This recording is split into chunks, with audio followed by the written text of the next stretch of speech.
Two lizard folk stand near the small garden, arguing fiercely as they wave their hands and lash the ground with their tails. What you say is stupid. Any fool understand it, every warm blood. It points at you with its talony finger. Hey you, come here. Tell this bonehead I speak truth. What are you arguing about? I don't know. We two, Tashif and Shalur, make garden. Good garden. Lots herb. Then great answer come. Tell us to root out all herb and plant dopeweed instead. How can't that be? Disobey ancestor is wrong. Ancestor must be respected. Ancestor wise, knows better. We like small children know nothing, yes. Must not argue, must do as told. Shalgar maybe know nothing, but Tashers can use his head. Root out. Heal herb wrong. Plant dopeweed wrong. Tashers think great ancestors eat too much dopeweed. Yeah, I would say that as well.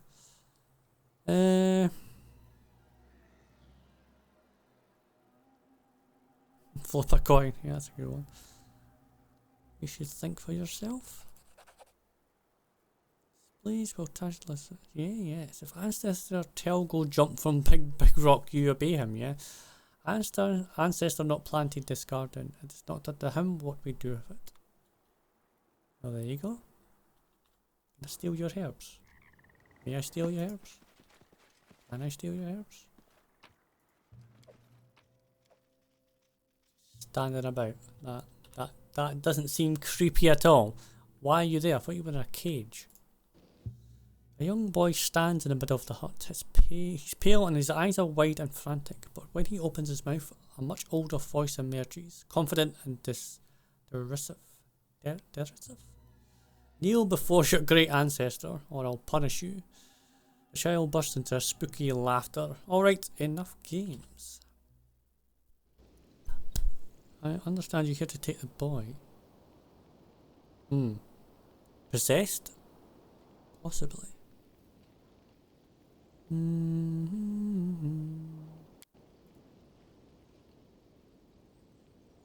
Enjoying myself. These gullible lizards obey my every word, and I do my best to make their lives a living hell so I can feed on their fear, pain and shame. Why do you need a child? The deep primal terror of these barbarians makes for a heavy and satisfying meal, but there's no spice to it. It's too plain. You see, I am a connoisseur by nature. Sometimes I yearn for something sweet, something tender, and this child's fear makes for just such a delightful dessert. Who are you? Call me Count Shimmerglow, your excellence to my friends. I own this village and all those foolish lizards. You wouldn't want to get on my bad side.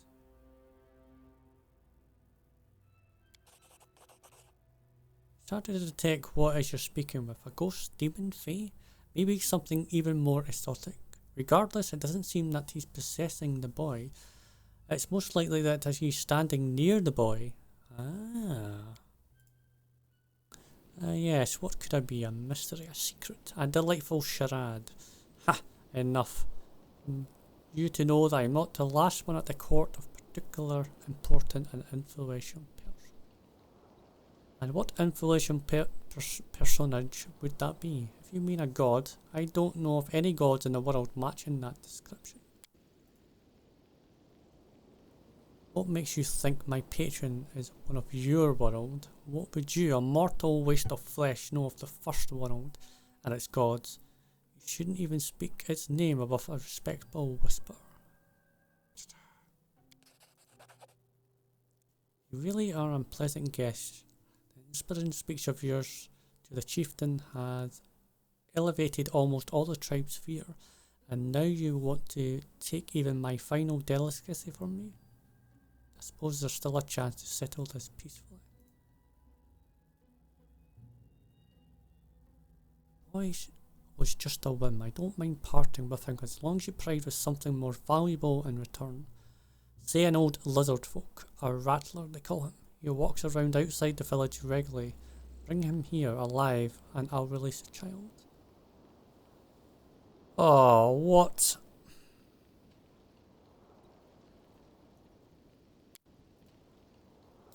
Groom tried with the old lizard and his rattle. His songs drain the fear. Ah, right, okay.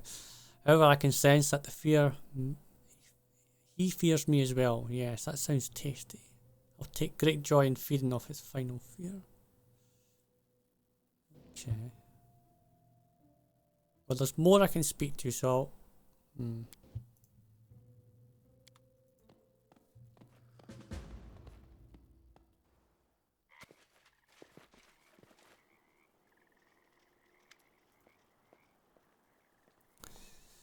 Go to the count.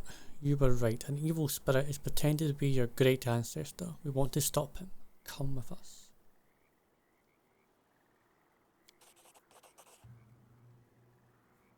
Still hope for the long-tailed tribe. Listen carefully. When you come, Spirit Hut, not be scared. Old Kagar makes magic there. If evil spirit become visible, then you hit it. Main thing is not to be scared. Alright. Here's the old lizard now. So, stupid chieftain, look what you worship. Ah, there we go. Glitter dust.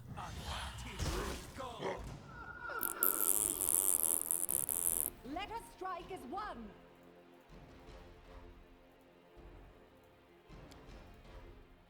I grant you death.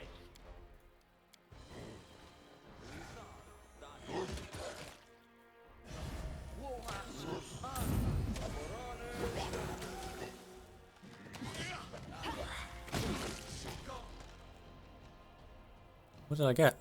Ooh. Is there anything else I can use here? I never know if I actually smite the evil or not.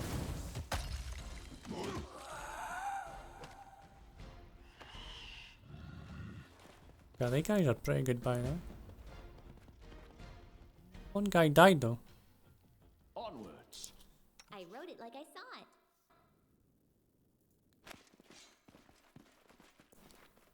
One guy died. Ooh.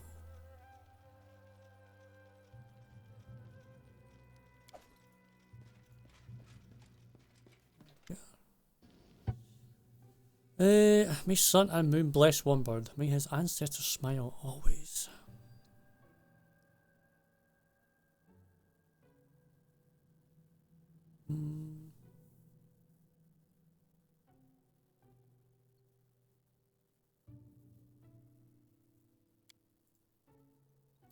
Kagar, I don't know. Damage too big. We stay in village, not to fire long. Need to go somewhere away from thick skins. Look for a new place. Your tribe has taken a huge blow. If you wish, we could give you shelter in one of our towns.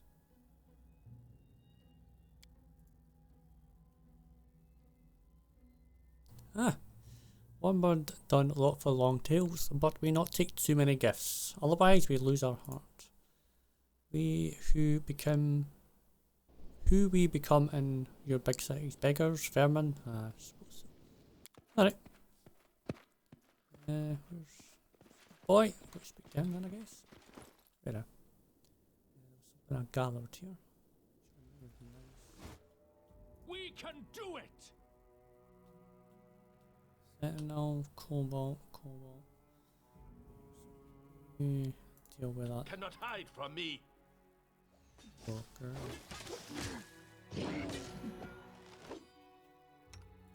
I'll try to make this right.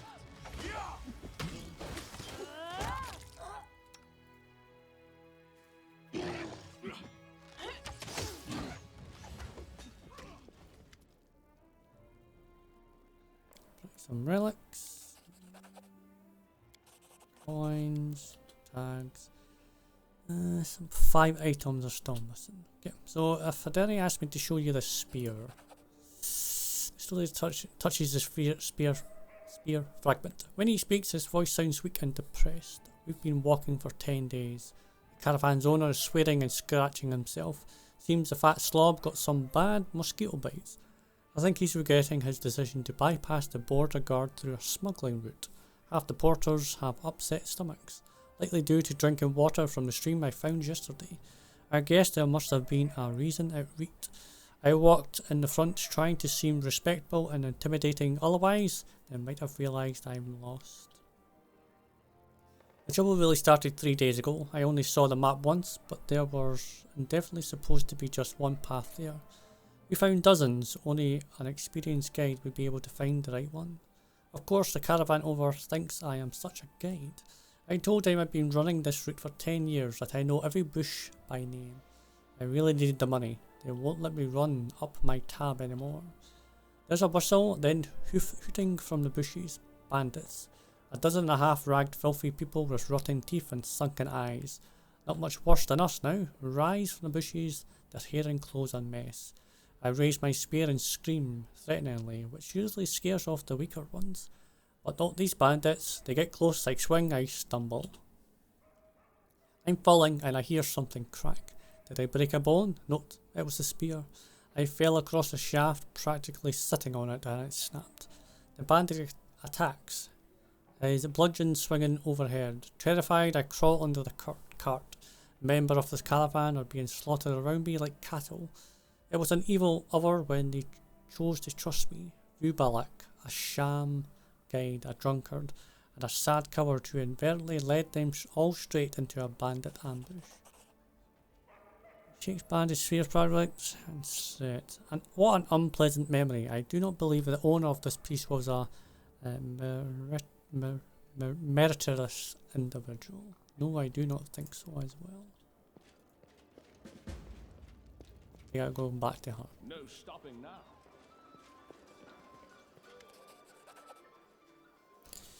Oh, our delivery, you saved him. You rescued my little one. What would you ever do without you? Every day until the day I die, I shall pray to all the gods for your health. Loyalty plus 3.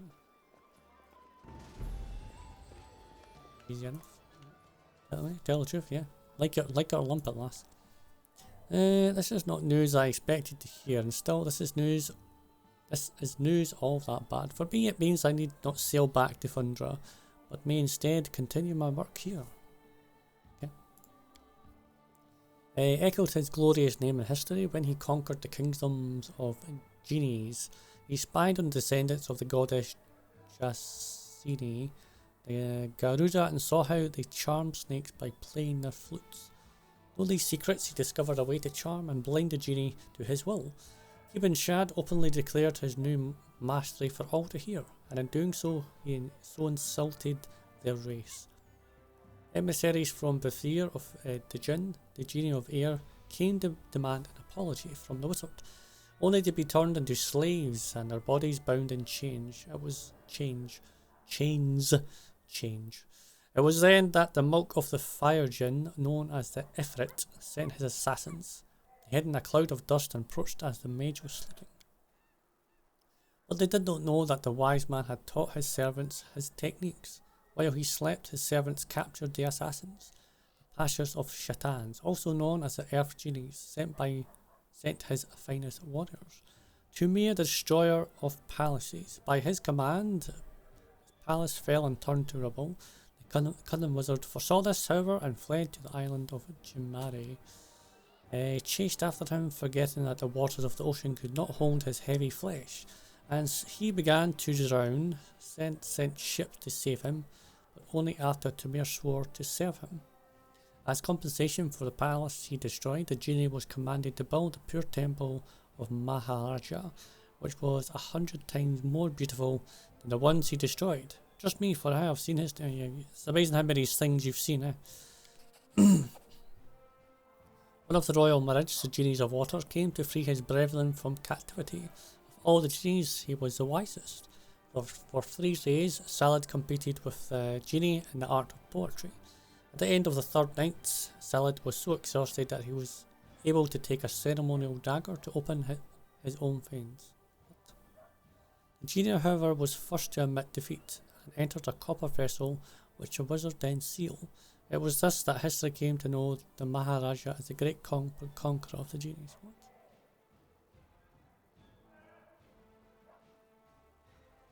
I was about to take. Okay, I was like, what the fuck? What? Oh man, what is what? As you can see, your actions may be seen as followers by some and heinous by others, but it is still forbidden to utter the name. It's still, well, apparently I've been saying it and I'm not dead yet, so much it is hated. Let others think of you as a villain or lunatic. All that truly matters is that enlightenment and devotion to your own goals blooms in your heart. It is decided I shall continue my work on my path to mastery, and will create a masterpiece which will immortalize my name. May it serve you as well. However, whether I be praised for it by your friends or cursed for it by your enemies. Okay. I stand ready. Man, she likes to talk that one, I say. You know, what's that one? And this is a weird one. Skeletal salesman. A skeleton walks slowly towards you. His skill is filled with coins which glimmer through his empty eye sockets. Clinking with every step, he halts beside a cart filled with valuable looking items. He waves at you in a friendly manner. Hello. Allow me to introduce myself. I am Skeletal Salesman. Do not look upon my face or its absence. Look at my wares. Hear you? Oh, the story is sad as it is cautionary.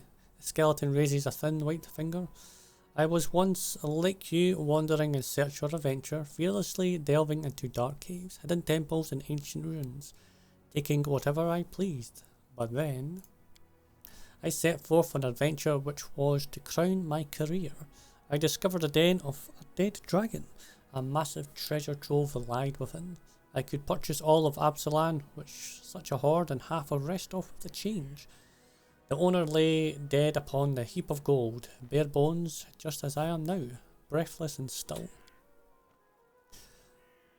How was I to know he wasn't truly dead? Or rather, he was, but not quite. You know, undead, a dragon lich. I couldn't have imagined in my wildest dreams. He grabbed a hold of me with his bony talon, and I'd bid my life farewell. But then I looked upon the pile of bones and equipment left behind by the dragon's former guests, and my panicked mind coughed forth a brilliant idea. An idea with 1,000,000 coins. I offered the dragon a deal, and he agreed. Imagine that. You see, dragons are greedy for treasure, and they have no need for swords or armour, so I offered to hold a sale. I would turn the junk he has been storing for ages into newly minted coins. The dragon approved of the idea and gave me a job. He did, however, place a curse upon me, as you can see. Now I am but bare bones. But fear not, to tell the truth, I rather enjoy it. I go wherever I please, talk to interesting people, and no longer need to fear death. Well, you can still die. I've been asked this question many times. Do you so badly desire your weapons end up in my cart? If so, just sell them to me. Or do you imagine that you will find your fortune with hundreds before you have found only death? True. Optimism runs through the blood of every treasure hunter, even those of us who have no blood at all. Well, imagine that. I even suggested to my master that I sell maps to his den. Guarantee revenue. that's true, and new inventory, but he had no interest in this. He detests guests. He says they distract him from the contemplation of eternity. I suppose the clinking of coins I bring him does not. Anyway, I couldn't point you to the tent, even if I so desired. My master robs all memory of the location of his den as soon as I step foot within the hallway. When it's time to replenish my stock, it is he who finds me. Oh. Okay.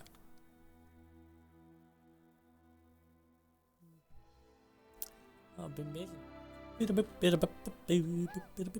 would be nice, don't you think? Christian again. Something important I want to discuss you. Meeting your eyes, he looks away as if perplexed. It's not easy to admit, but recently the barony has grown so much I feel it's slipping my grasp. Please ease my burden by finding someone for the position of Curator of Arts and Education. Catches his breath and smiles brightly. It's a huge weight off my shoulders. I have other news as well, which I'm sure you will find agreeable. As you know, our neighbour, Galt, has been in chaos for years. Their ever-changing rulers destroyed that which goes against their fickle doctrines, including sciences and creators, but one of them was recently able to escape to your lands. He's the publisher of a newspaper whose headquarters in Galt were burned down after false accusations of slander. He wishes to move to the capital, where he will enjoy your protection. In exchange, he has offered to fund a new printing house. Did I not just make one? Really? Oh man. He escaped Galt with his plans for a print machine with him, and is ready to start the business here with your permission and help, of course. I think it's a worthwhile opportunity, not only to get your own newspaper, but to help an innocent man get back on his feet.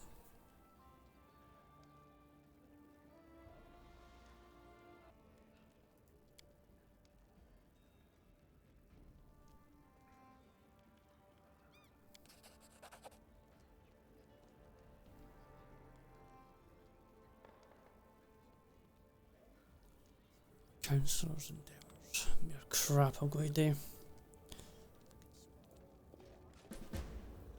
Unlock any secondary stats.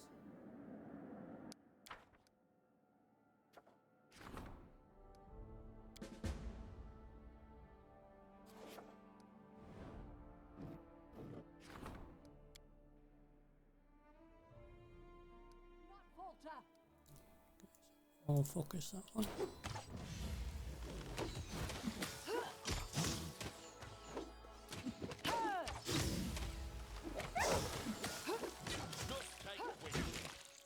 I can't keep this up much longer. Yeah, well, I'll say.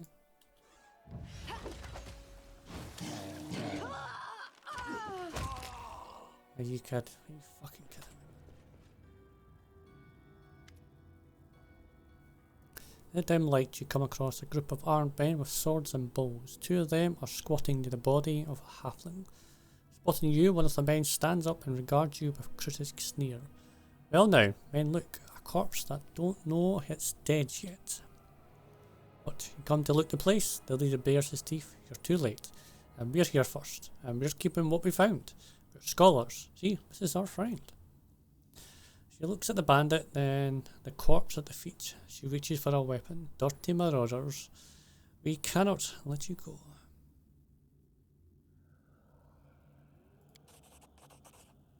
Is that so? The leader steps forward you and locks eyes with you. As he attempts to stare you down, the angry expression falters. And he swallows. You're serious. And as mad as they come. You decided to scare them and let them escape. Those scoundrels are marauders and murderers, and we should just let them go. Well now, this hole certainly isn't worth fighting over. We'll find easier pickings. I hit them. Big blue orb. That sounds ominous, doesn't it? Yes. Okay. Nook. Ah, already got that. Multi-drive. Book is torn and covered in mud. Very little of the text survived, just a small fragment.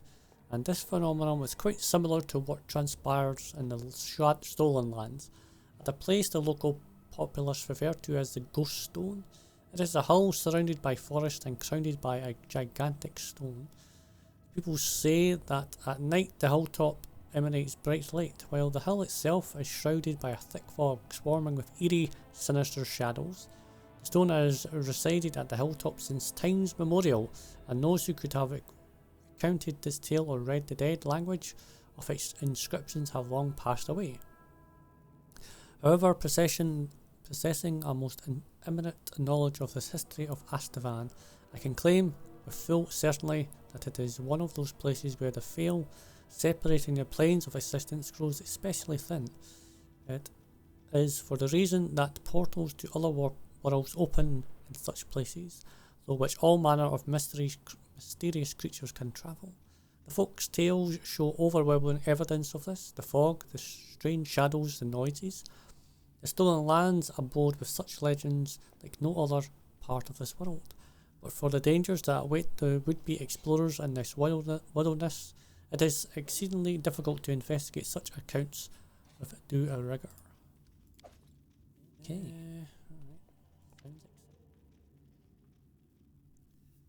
Down like you can see the edges of gleaming carvings that wind their way along the sides and up and across the lid. Oh, got one.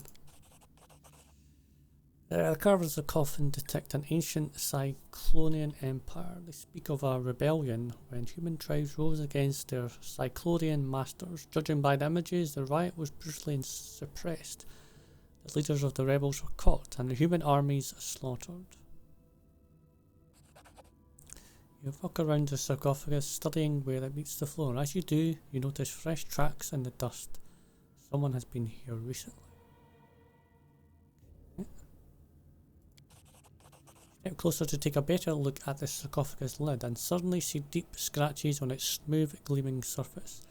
Judging by the lid, it was slid aside and then slid back into place. Also, you notice rows of small, round holes covering the lid. They made to let air flow into the coffin. So somebody was inside it? Bringing your strength into it, you slid the marble slab aside. The slab hits the ground with a great booming noise echoing in the dark hall. To your horror, the sides of the coffin are racked with scratches and dry blood. Someone was buried here, and they were desperately trying to get out, but despite the scratch marks, there's nothing inside. The sarcophagus is empty. In the darkness behind you, you hear a faint rustling sound, and a voluntary shiver runs down your spine. All of a sudden, the grinding of stone erupts around you. The lids of the sarcophagi along the walls begin to sag. End this suffering. Is that it? Is there more? Alright, I don't even know if I've got bludgeoning weapons.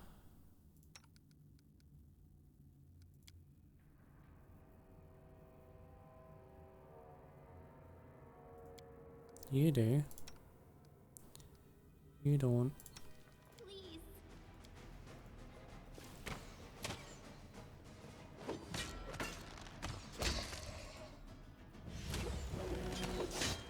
I do have that as well. I can, yeah, channel energy for that.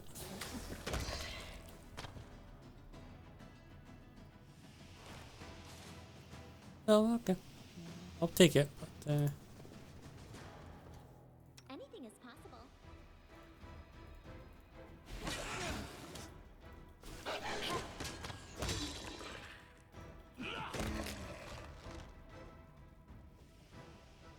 We won't falter. I don't know why.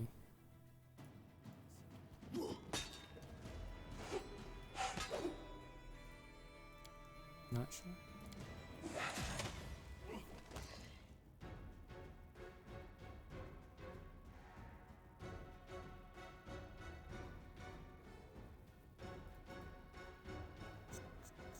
I have to start healing, which I don't want to do.